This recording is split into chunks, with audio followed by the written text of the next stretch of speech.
It really is dreadful when someone walks past you, or worse, stands next to you, and they are seemingly soaked in perfume. You don't want to be rude, but does their nose even work? It is so strong that what should be a seductive subtlety is an overwhelming and sickening scent.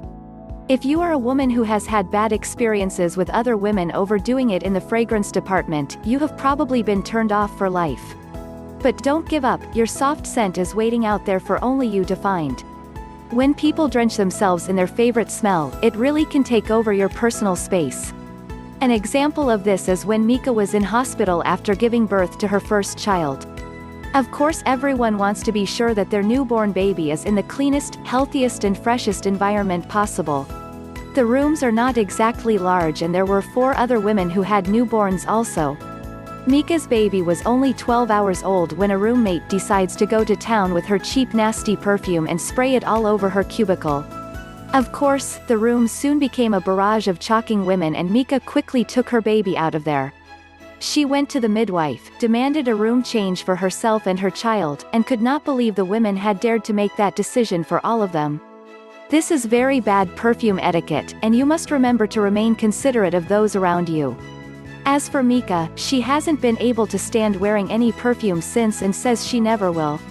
Pick a fragrance that is appropriate for the occasion, and remember subtle is usually best. Just because you prefer a strong fragrance doesn't mean you have to put a lot on, and you often can't smell it yourself because you are used to it. Others who come into contact with you will notice it much more as it's not a smell they are used to. When you put your perfume on, don't just go wild and splash it all over yourself, your clothes and accessories. Be discreet, placing a smidge behind your ear, the inside of your wrist or palm and each side of your neck. Because these are your main pulse points, the fragrance is said to last much longer, so you don't have to apply heaps thinking it will wear down. It is a myth that has been created by the movies about rubbing your wrists together, and it is not the way proper procedure. Perfumes have layers to them, some are absorbed and some sit on the skin.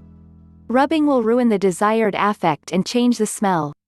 Unless you sweat profusely, you should only have to apply your perfume once. Alternatively, you can spray the air and walk into it, which gives a fine and minimal scent. If are a type of person who sweats a lot, apply another layer of perfume later on in the day. Don't spray it directly onto anything precious as it will stain.